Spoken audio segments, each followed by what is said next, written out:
What does it mean to fight for freedom?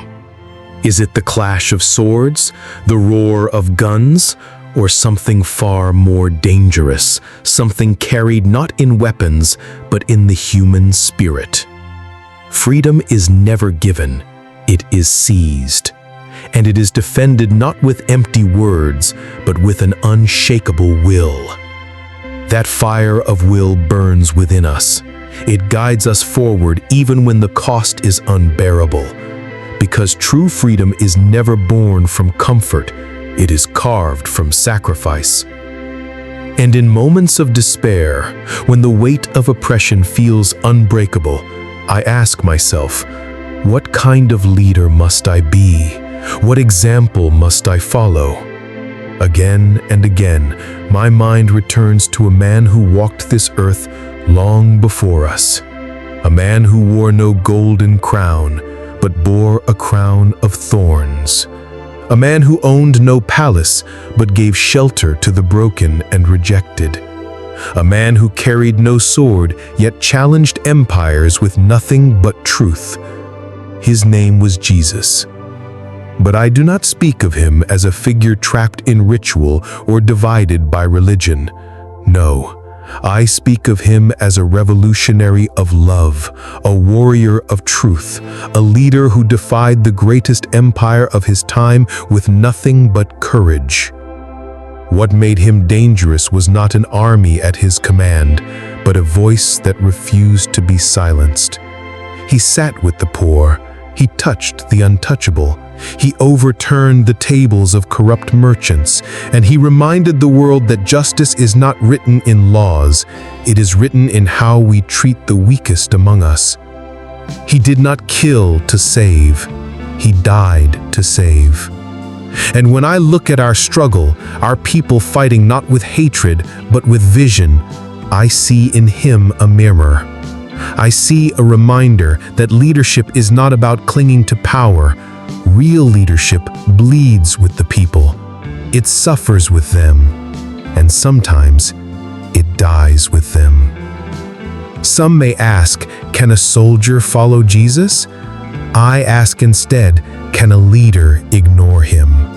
If he stood in our streets today, would he not feed our hungry? Would he not cry for our stolen children? Would he not condemn those who exploit and enslave in silence and in suits?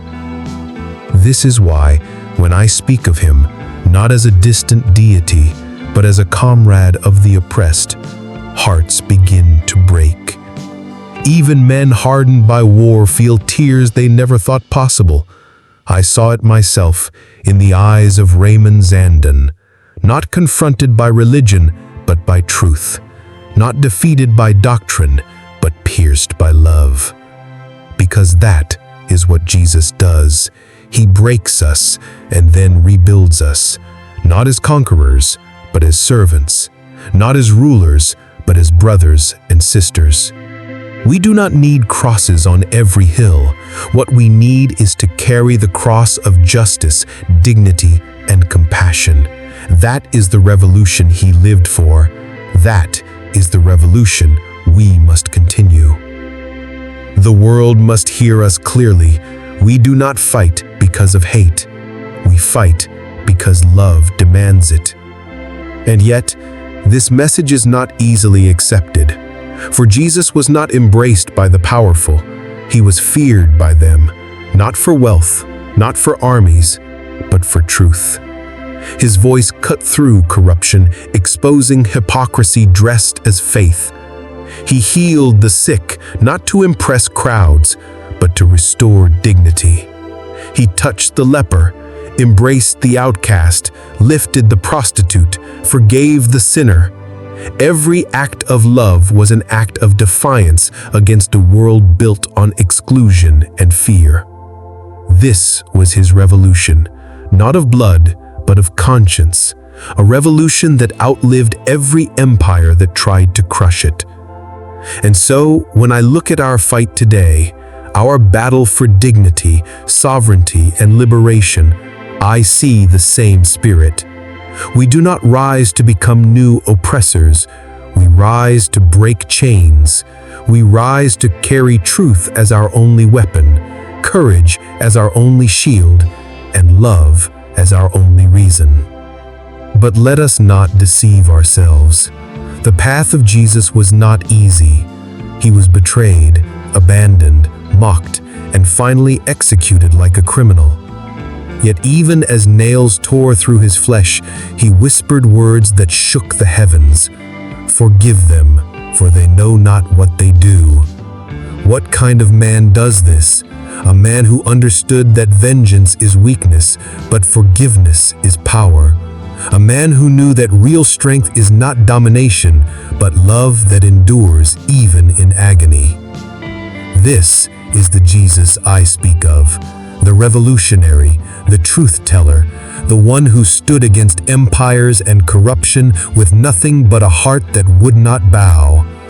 And that is why his name burns in the hearts of the oppressed to this very day.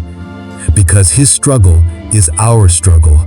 His victory is the path we must follow. His revolution is not finished. It lives in us. And now, my brothers and sisters, the question is no longer, what did Jesus do? The question is, what will we do? Will we follow the path of power and fear, or will we carry the cross of justice, dignity, and love into the fire of our own struggle? The answer to that question will decide not only our freedom, but the soul of our future. What is the cost of true leadership?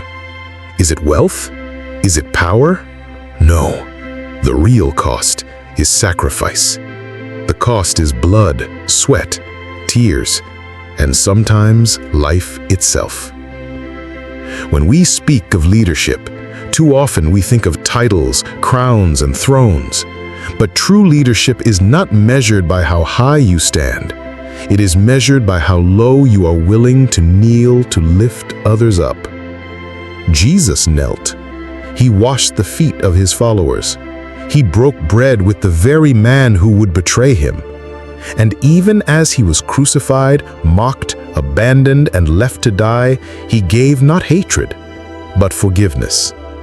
This is leadership. Not built on applause, not built on comfort, but built on courage. The courage to love when the world chooses hate. And yet, how many leaders today dare to walk this path? Too many sit in palaces while their people starve. Too many rule through fear while their people cry for dignity. That is not leadership. That is cowardice disguised as authority. A true leader bleeds with his people. He carries their burdens. He listens to their cries. He shares their pain.